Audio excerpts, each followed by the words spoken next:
Assalamualaikum.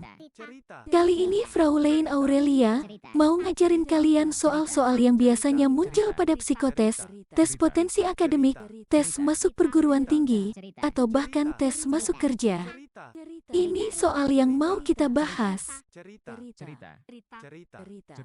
Ayo perhatikan video ini baik-baik sampai video berakhir, pahami langkah-langkahnya, dan tanyakan di kolom komentar kalau ada yang belum dimengerti. Semoga semakin ngerti. Semangat Cebin.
Terima kasih sudah memperhatikan video ini hingga akhir, hingga kita dapat jawaban dari soal ini.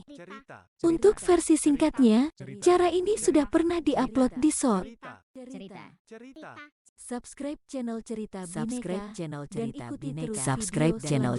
Bineka dan ikuti terus video selanjutnya. Subscribe channel Cerita Bineka dan ikuti terus video selanjutnya. Subscribe channel Cerita Bineka dan ikuti terus video selanjutnya.